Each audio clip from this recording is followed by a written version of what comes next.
With it being my first Christmas away from home, I decided to celebrate it with the coaches I brought into the club. So, you know, we decided to celebrate together with a nice dinner. You know, for the first meal I had cheese and crackers with pasta. For the main course I had turkey and pasta. And for dessert, of course, I had to go Christmas pudding. And custards, because I would be a fucking idiot to have it with pasta. Me and Ray Wilkins also got each other the same present, as we both received a book on how to coach football for dummies, as neither of us can seem to coach this shambles of a side. Also, the team then chipped in and also got me a present. They made me lose my will to live.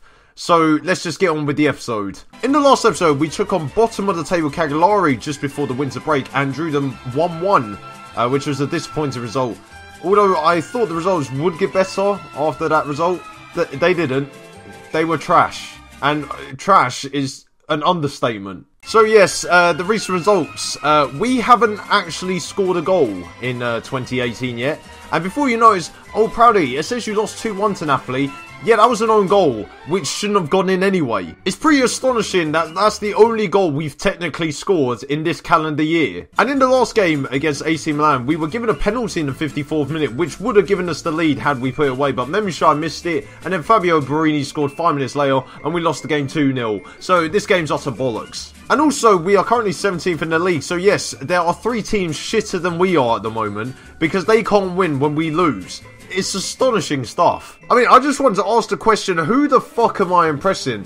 I should be in the relegation zone, and I'm not. I've seen my team struggle to score for 5 games. My top goal scorer has decided not to be able to hit a barn door, and I've just made one of the worst signings ever in Benevento history, probably in football history as well. Yeah, I've signed Rafael Marquez for 200 grand from Mexico because my scout said he would probably be one of the best centre-backs at the club, and I needed a new centre-back.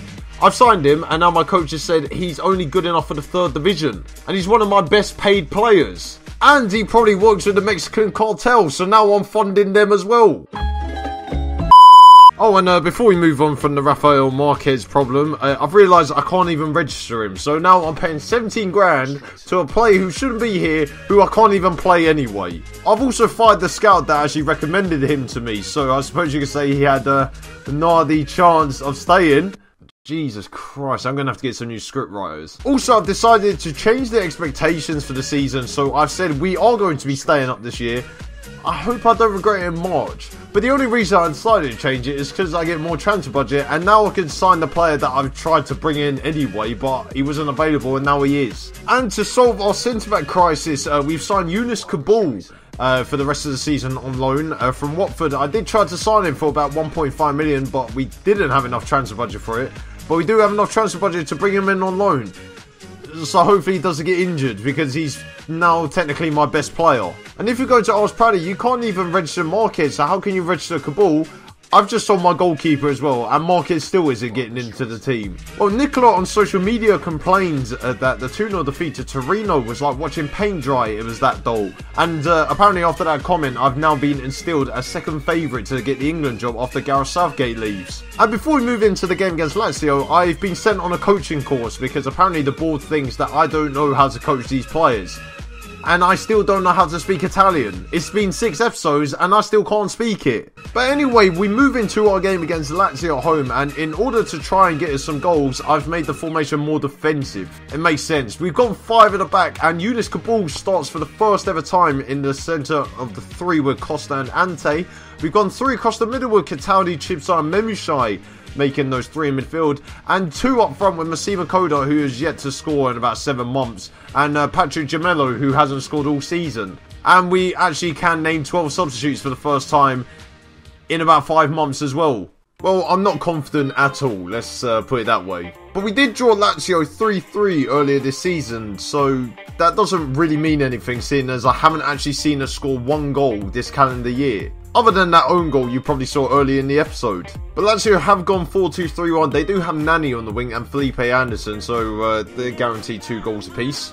And for some reason, I still don't know why we're not in the relegation zone yet. Like, we've lost 5 of our games this year, and Atalanta apparently are shitter than us, and so are Crotone and Cagliari. I mean, if I manage to stay up all season by losing all my games, and those 3 just carry on losing their games, which isn't actually possible since I'm going to have to play them as well. A little bit disappointing. pick another game which is probably going to end 0-0, which is a great result for me because I've not yet seen my team pick up a point and score a goal this calendar year. But there is a highlight, so that means we're going 1-0 down. Although we are attacking, so maybe we're not going 1-0 down, or maybe we are, and we're just going to get counter-attack. Maybe this is false hope. Maybe they're going to get on the counter-attack in the last 5 seconds of the half or something. Gemello, who hasn't scored yet. Oh, Chips is in! He's missed. Well, we're never scoring a goal again this year. I think we can guarantee we're never scoring again in 2018. We're playing well, and we do have a free kick, and... Oh, we're saved by the... Oh, someone's offside. Great. But we're drawing 0-0 at half-time. What a surprise, once again. I mean... Oh, this is just incredibly predictable. Sometimes I think to myself, why did I manage in Italy? I'd rather manage in the Indonesian Super League than this nonsense that I'm having to play. We're playing well, but I know what's going to happen. Oh yeah, I'm going to tell them we're playing well. You know, Lazio haven't really got much of a hope. They're going to go and win 2-0 now. Everyone knows that's going to happen. Lost the ball again. This is scintillating stuff. That's what I'll say. My football is scintillating. Scintillate. Is that even a word? Well, we just booted the ball back to them, so they're just going to hit this ball in the box. Oh, no, we've cleared it again, but it's gone to Nani, which means he's going to put it in the box, and they're going to score. I mean, we might as well cut to it now. Oh, and no, we're on the counter-attack. Gemello's in on goal. He hasn't scored all year, and he's hit the post, and he's never going to score again for me. This is a disaster. Like, we've had 3 chances this game to score, and we've missed them all, which means it's just ramping up the expectation that we are going to lose this game again. Lazio, just score, please. Just score. Just put me out of my misery. I mean, we're on the attack again. This is the most attacking I've seen us all season. Chips is in again. Oh, we scored a goal. We scored a goal in 2018. It's Roman Chipsa. He could go down in the history books. I don't know what's happened because apparently we've gone up to 16th. We haven't gained the point since the 30th of December.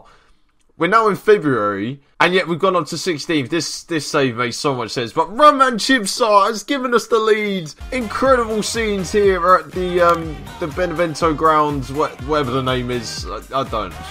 Probably some Italian name. Oh, come on, just disappoint me once more. Just let me down again, Benevento. You let me down so many times this season. Luis Alberto hits it over. Lazio's first chance of the game. It's gone over. Maybe the tides are turning. I mean, when I get excited, I can't speak English. I can't speak English when I'm not excited either. So, I mean... Oh, Gemello's in a goal! Alright, well, sub him off. I've had enough of this nonsense that he's... What the fuck is he doing? I know he hasn't scored all season, but you don't have to try and chip the goalkeeper from 6 yards out and then put it wide. I mean, if we could get a second, that would settle my nerves. I mean, we're winning a game. Cataldi... Into Puskás. Oh no. Oh, Letizia. Oh god, here we go. I mean, I say here we go, and we'll win the ball back and then counter attack. You see what I mean? Letizia. Puskás. It's Puskás. He's won the game. It's 2-0. Fuck off, Gemello, whatever your name is. I mean, we're never playing that guy again. George Puskás, the substitute for Gemello, fires it in the top corner. We are 2-0 up against Lazio. I mean, I'm going to tell my team to concentrate because there's still 20 minutes left. We haven't won the game. I said we won the game, but we haven't actually won the game. I should know that myself. We're on the attack again. Di Chiara, Memeshai, Letizia, Puskás is straight at the goalkeeper. But we've won the game. At least we've won the game. We have beaten Lazio by 2-0, which sends us up to 16th, I think it is. It's the 16th. We've up to 16th. We've gone ahead of Spal. Napoli are losing to AC Milan. Atalanta are drawing away at Chievo. But we have done it. We've beaten Lazio 2-0. The season starts again. We're going to survive. I'm actually going to keep my job. I did think for a period I was actually going to lose it because I wasn't going to avoid relegation. But we've done it. Fuck off, Patrick Gemello, whatever your name is. You're never playing for me again. He's the new Samuel Armenteros. Next time on Attempting Not to Get Sacked, After realising that he's on holiday for pretty much the rest of the season, Rafael Marquez returns to Mexico on the basis that he has some business to sort out with some certain products. Manager Crystal Proud is seen searching the bins outside Benevento's training ground, trying to find the receipt Ray Wilkins received when he was buying the book for Christmas, saying that he doesn't need it anymore. And finally, Samuel Armentero scores his first ever goal for Vitesse Arnhem, which means he's already achieved more in his career there than he did at Benevento.